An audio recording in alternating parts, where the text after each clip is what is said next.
To learn English rhymes. Two little dicky birds. One and two. Two little dicky birds. So let's start with me.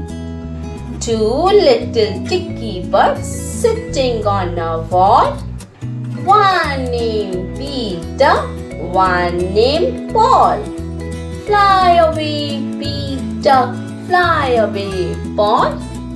Come back, Peter. Come back, Paul. Let's do again.